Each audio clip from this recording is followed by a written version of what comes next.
خدم یسوع مسیح کے مقدس جلالی اور بابرکت نام میں آپ کی سلامتی ہو، اور مجھے خوشی ہے کہ میں آج خدم کے کلام کے ساتھ خاص طور پر سیبت school study guide lesson number 7 کے ساتھ آپ کی خدمت میں حاضر ہوں۔ اور یہ جو لیسن نمبر 7 ہے وہ ہے کوہ سینا کا عہد۔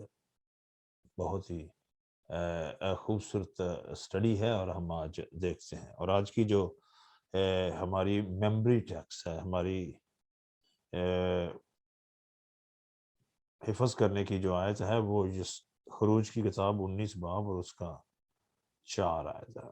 لکھا ہے کہ تم نے دیکھا کہ میں نے مصریوں سے کیا کیا کیا، اور تم کو گویا عقاب کے پروں پر بٹھا کر اپنے پاس لے آیا۔ خداوند جو ہے نا، یہاں اسرائیل سے، قوم سے جب انہیں ملک مصر سے نکال لاتا اور تقریباً 3 ماہ کی مسافرت کے بعد وہ کوہ سینا کے بیابان میں آتے، اور وہاں جب وہ ڈیرے لگاتے ہیں تو بات کرتے ہوئے یہ کہتا ہے، اور کہتا ہے کہ تم نے دیکھا کہ میں نے مصریوں کے ساتھ کیا کیا کیا، اور پھر وہاں سے تمہیں عقاب کے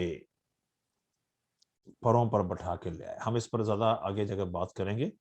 ایک کہانی بتائی گئی ہے یہاں جو مجھے بہت ہی پسند ہے۔ ایک بچہ تھا چھوٹا، اور وہ جو چھوٹا بچہ تھا وہ اسے گھرانے میں اور بھی 5-6 بچے تھے۔ اس کا ایکسیڈنٹ ہو جاتا ہے، اور ایکسیڈنٹ کے بعد وہ ہاسپٹل میں چلا جاتا ہے۔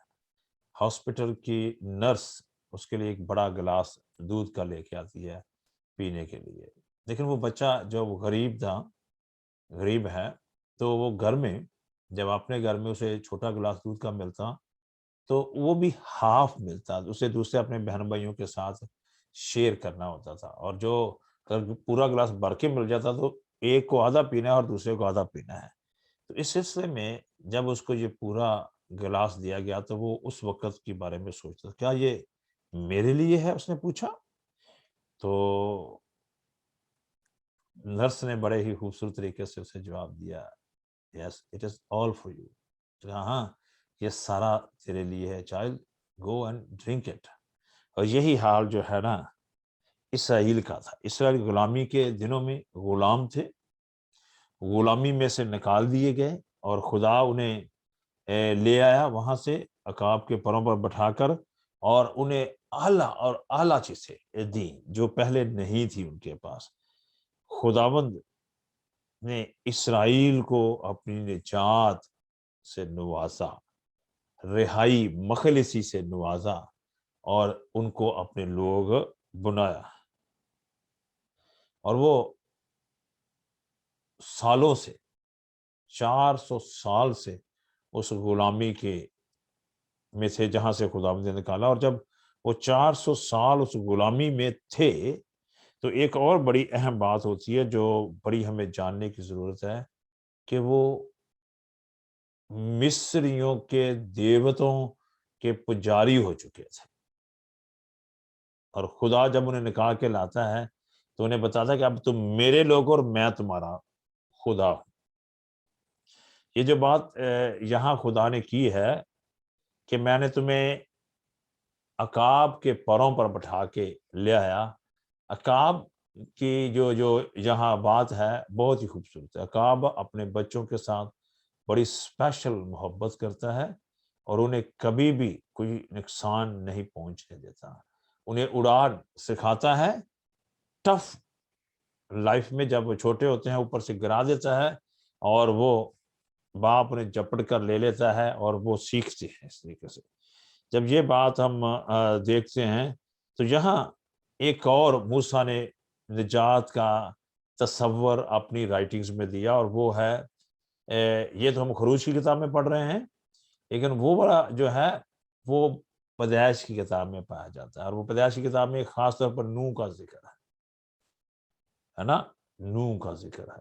اور لیکن کلام مقدس میں جب ہم اس کی طرف آنے سے پیشتر ہم یہ بات دیکھنا چاہتے ہیں کہ ایک تو ایگل کے ساتھ خدا نے انہیں کہا اگر آپ خروج 19 کی 4 پڑھیں اور استثنا 32 کی 10 سے 12 پڑھیں تو وہاں کہتا ہے کہ میں نے تمہیں ایگلز کی طرح یعنی کہ عقاب کے پروں کی طرح بٹھا کے لے گئے. لیکن پھر خدا نے یہاں جب آپ استثنا کی کتاب کے پہلے باب کی 29 سے 31 آیت اور ہوزیہ کی کتاب کے 11ویں باب کی پہلی آیت خدا نے کہا کہ میں نے تمہیں اپنے بچے کی طرح رکھا ہے. جیسے باپ اپنے بچے کو اٹھائے پھرتا ہے ویسے ہی میں نے تمہیں اپنے کندھے پر اٹھائے پھرا ہوں اور تمہیں ڈیلیورنس دی ہے. کیوں ایسا خدا نے کیا؟ کلام مقدس یہ کہتا ہے کہ خدا کا ان کے ساتھ اس لیے ایسا رویہ تھا کہ خدا ان سے جانتا تھا ان کی کمزوریوں کو، ان کی بناوٹ کو، ان کی خامیوں کو جانتا تھا کہ وہ نہیں کر سکتے، وہ ان کا کوئی رشتہ دار نہیں، کوئی ان کا ساتھی نہیں، اور خدا ان کے ساتھ ہوتا ہے. تو یہی بات میں یہاں جب آپ کے ساتھ کر رہا ہوں تو کلام مقدس میں جب زبور 103 کی 13 اور 14 آیت پڑھتے ہیں تو یہ بات ہمارے سامنے آتی ہے بڑے واضح طور پر. خدا کہتا ہے کہ وہ ہماری شرست سے بھی واقف ہے اور اسے پتا ہے کہ ہم کیا ہیں، خاک ہے. میں پڑھنے لگا ہوں. جیسے باپ اپنے بیٹوں پر ترس کھاتا ہے ویسے خداوند ان پر جو اس سے ڈرتے ہیں ترس کھاتا ہے، کیونکہ وہ ہماری شرست یا سرست اردو کا لفظ جو ہے بناوٹ، کیسے ہم بنے ہیں، ہماری بناوٹ ان اینڈ آؤٹ سے وہ واقف ہے اور اسے یاد ہے کہ ہم خاک ہیں، کیونکہ اسی نے تو ہمیں خاک سے بنایا اور اسے پتا ہے کہ خاک ہیں ہم. اور پھر وہ ہمیں یہ سب کچھ زیادہ جانتے ہوئے اپنی قدرت و قوت سے مخلصی اور نجات دیتا ہے اسرائیل کو، اور یہی مخلصی اور نجات اپنے فضل سے وہ ہمیں بھی دینے کی قدرت اور ہمیں بھی دیتا ہے. پیٹرن آف جو ہے نا یعنی کہ نجات کے جو نمونے ہمیں موسیٰ کی رائٹنگز میں ملتے ہیں ہم ان کے بارے میں دیکھتے ہیں. پہلی بات جو ہمیں دیکھنی ہے یہاں خداوند نے خروج کی کتاب میں جب انہیں نجات دی، خروج کی کتاب کے 6 باب کی 6 اور 7ویں آیت میں لکھا ہے سو تو بنی اسرائیل سے کہے کہ میں خداوند ہوں اور میں تم کو مصریوں کے بوجھوں کے نیچے سے نکال لایا ہوں اور میں تم کو ان کی غلامی سے آزاد کرواؤں گا اور میں اپنا ہاتھ بڑھا کر اور ان کو بڑی بڑی سزائیں دے کر تم کو رہائی دوں گا اور میں تم کو لے لوں گا کہ میری قوم بنو اور میں تمہارا خدا ہوں اور تم جان لو گے کہ میں خداوند تمہارا خدا ہوں جو تم کو مصریوں کے بوجھوں کے نیچے سے نکالتا ہوں. ذرا یہاں جب غور کرتے ہیں، میں اس بات کو دیکھ رہا تھا تو آپ دیکھیں کہ کتنی دفعہ خدا نے میں کیا کہتا ہے کہ میں پڑھنے لگا ہوں. یہاں دیکھیں کتنی دفعہ میں لکھا ہے 6 آیت سے لے کر سو تو بنی اسرائیل سے کہے کہ میں خداوند. پہلی بات کہتا ہے کہ میں خداوند ہوں، دوسری بات کہتا ہے میں تمہیں مصریوں کے بوجھ سے چھڑاؤں گا، تیسری بات کہتا ہے کہ میں تم کو غلامی سے آزاد کروں گا، پھر کہتا ہے کہ میں تجھے اپنا ہاتھ بڑھا کر ان کو مصریوں کو سزا دوں گا، پھر کہتا ہے کہ میں تم کو لے لوں گا کہ تم میری قوم بنو اور میں تمہارا خدا ہوں اور تم جان لو کہ میں خداوند تمہارا خدا ہوں. اور دیکھیں کتنی دفعہ خدا نے کہا کہ میں ہوں، میں تمہارا خدا ہوں، میں مصریوں سے نکال کے لایا ہوں، میں نے تمہیں نجات دی ہے، میں نے تمہیں مخلصی دی ہے، چھٹکارا دیا ہے، میں نے مصریوں کو تمہارے لیے سزائیں دی ہیں، بڑی بڑی مصیبتوں میں سے گزارا ہے. جب ہم یہ بات دیکھتے ہیں تو نظر آتا ہے کہ واقعی خدا اپنے لوگوں کو بچانے کے لیے اترتا آتا اور اپنا فضل ان پر ظاہر کرتا ہے، نہ کہ وہ اپنی طاقت سے نکلتے بلکہ اپنے فضل سے انہیں رہائی دیتا ہے. جیسے میں نے پہلے کہا تھا کہ یہاں موسیٰ کی رائٹنگ میں 2 نجات کے نظریات یہاں پیش کیے گئے ہیں. ایک تو یہاں ہم نے دیکھا تھا جو ابھی ہم بات کر رہے ہیں جس میں ہم نے بات کی، اور دوسری جو بات ہم دیکھتے ہیں وہ ہے خاص طور پر جو خدا نے موسیٰ کی رائٹنگز میں کی، اور وہ تھی فلڈ کا ذکر کرتے ہوئے. جب نوح کو خدا نکالتا ہے تو نوح کو بھی خدا خود انیشیٹو لے کر اسے بچاتا ہے اپنے فضل سے. اور یہ کیوں ہوتا ہے؟ جب خدا نے کہا کہ تم میرے لوگ ہوگے تو یہاں ایک خوبصورت اور بات جو ہے میں چاہتا ہوں کہ ان کا فدیہ دینے کے لیے، ان کا رینسم کرنے کے لیے، ان کو رہائی اور نجات دینے کے لیے خدا نے اپنا رشتہ ان کے ساتھ بنایا ہے۔ اگر ہم خاص طور پر یہی بات یہاں جو رشتے کی بات ہوتی ہے تو یہاں پولس رسول رومیو کی کتاب کے 9ویں باب کی 3 اور 4 آیت میں کہ میں اپنے قرابتی بھائیوں، یعنی کہ ان کے ساتھ جو میرا خون کا رشتہ ہے، تو خدا جب انہیں رینسم دیتا ہے، یعنی چھٹکارا، نجات اور مخلصی دیتا ہے، تو اپنا رشتہ ان کے ساتھ قائم کرتا ہے اور انہیں اپنے بناتا ہے، اور پھر انہیں وہاں سے نکالتا ہے۔ کیوں درد ہے؟ وہ ان کا باپ ہے۔ کیوں درد ہے؟ کیونکہ وہ ان کا بنانے والا ہے۔ کیوں درد ہے؟ کیونکہ اس نے اپنا وعدہ ان کے ساتھ کیا ہے اور انہیں نکالتا ہے۔ قرابتی ہے، رشتہ ہے، اور ان کے لیے وہ چھٹکارا دیتا ہے، اور ان کے لیے کیا کرتا ہے؟ اپنے آپ کو پیش کر کے، کیونکہ وہ خاندان کا رکن ہے، تو انہیں چھڑا لیتا ہے اور ان کا فدیہ دیتا ہے۔ اور قرابتی کے لیے جب ان کو چھٹکارا، جب وہ غلامی میں چلے جاتے اور انہیں چھٹکارے کی ضرورت ہوتی، تو ان کا رشتہ دار اپنی دولت سے ان کا فدیہ دیتا، پیمنٹ کرتا، اور وہ نہیں لیتا۔ جہاں کلام مقدس میں جب آپ مکاشفہ 5 باب کی 9 آیت دیکھتے ہیں تو خدا کہتا ہے میں نے تمہیں خرید لیا ہے اور میں نے تمہارا فدیہ دیا ہے۔ یہی بات جہاں ہم دیکھتے ہیں خداوند کے کلام میں مرکز کی انجیل کے 10 باب میں، اور اس کی ہم 45ویں آیت دیتے ہیں تو خداوند کے کلام میں لکھا ہے، میں یہ آیات پڑھوں گا۔ مرکز کی انجیل 10 باب اور اس کی 45ویں آیت میں لکھا ہے، کیونکہ ابن آدم اس لیے نہیں آیا کہ خدمت لے، بلکہ اس لیے آئے کہ خدمت کرے اور اپنی جان بتیروں کے بدلے فدیہ میں دے۔ جب خدا رشتے کی بات ان کے ساتھ کرتا ہے تو ان کی بات کرتا ہے فدیہ دینے کی، تو وہ فدیہ اپنے بیٹے کے وسیلہ سے ان کے لیے بھی دیتا ہے، یعنی اسرائیل کے لیے بھی اور پوری دنیا کے لیے بھی۔ یہاں ہم جب پہلا تimotheus 2 باب دیکھتے ہیں اور اس کی ہم 6 آیت دیکھتے ہیں تو بہت ہی خوبصورت بات ہے، اور میں چاہتا ہوں غور کریں۔ لکھا ہے جس نے اپنے آپ کو سب کے فدیہ میں دیا کہ مناسب وقتوں پر ان کی گواہی دے۔ کس نے؟ یسوع مسیح نے سب کے لیے اپنے آپ کو فدیہ میں دیا تاکہ سب کے لیے گواہی ہو اور سب کی نجات دے۔ وہی بات ریولیشن اور مکاشفہ 5 کی 9 میں جو میں نے پہلے پڑھی تھی وہ یہ لکھا ہے، اور میں چاہتا ہوں کہ آپ غور کریں۔ لکھا ہے اور یہ نیا گیت گانے لگے کہ تو ہی اس کتاب کو لینے اور اس کی مورے کھولنے کے لائق ہے، کیونکہ تو نے ذبح ہو کر اپنے خون سے ہر ایک قبیلہ اور اہل زبان اور امت اور قوم میں سے خدا کے واسطے لوگوں کو خرید لیا ہے۔ کیا کرتے ہیں؟ خدا کے واسطے لوگوں کو تم نے خرید لیا ہے اور فدیہ دیا۔ یہ کیا بات ہوئی؟ وہ قرابتی ہونے کی بات ہے، رشتہ قائم کرنے کی بات ہے، خداوند میں ایک ہو جانے کی بات ہے، کیونکہ خدا نے ان سے رشتہ قائم کیا تو ان کے لیے خود اپنی طاقت سے فدیہ دیتا ہے، خریدتا ہے، انہیں آزادی مہیا کرتا ہے۔ بہت ہی خوبصورت بات ہے۔ اور اگر ہم دیکھنا بھی چاہیں تو پہلے خدا میں کہتا ہے کہ میں تمہارا خدا ہوں، تمہارا، پھر خدا اسی بات کو جب یوحنا کی انجیل کے پہلے باب کی 14ویں آیت میں دیکھتے ہیں تو لکھا خدا جو کلام مجسم اور ہمارے درمیان رہا اور ہم نے اس کا ایسا جلال دیکھا جیسے خدا کے اکلوتے کا۔ تو خدا خود جو ہے آسمان سے نیچے آ کر ہمارے ساتھ اپنا رشتہ قائم کرتا ہے۔ جب ہم بات کرتے ہیں منگل کے دن کی تو وہاں لکھا ہے کہ کوہ سینا پر عہد، اور جب ہم کوہ سینا پر عہد کی بات کرتے ہیں تو جہاں خدا نے 3 میجر ایونٹ ان کے لیے یہاں رکھے تھے۔ پہلی بات کہ خدا نے جو 3 میجر تھے، پہلی بات خدا انہیں خود لے کر آتا ہے وہاں، ایکسوڈس اٹسیلف، یعنی کہ مصر سے نکال کر وہاں لے کر آتا ہے اور آگے رہنمائی کرنے ہوتا ہے۔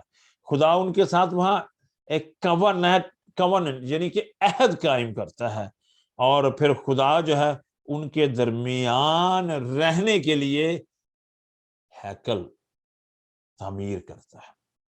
خدا خود رہنمائی کرتا ہے، خدا خود عہد باندھتا ہے ان کے ساتھ، اور خدا خود جو ہے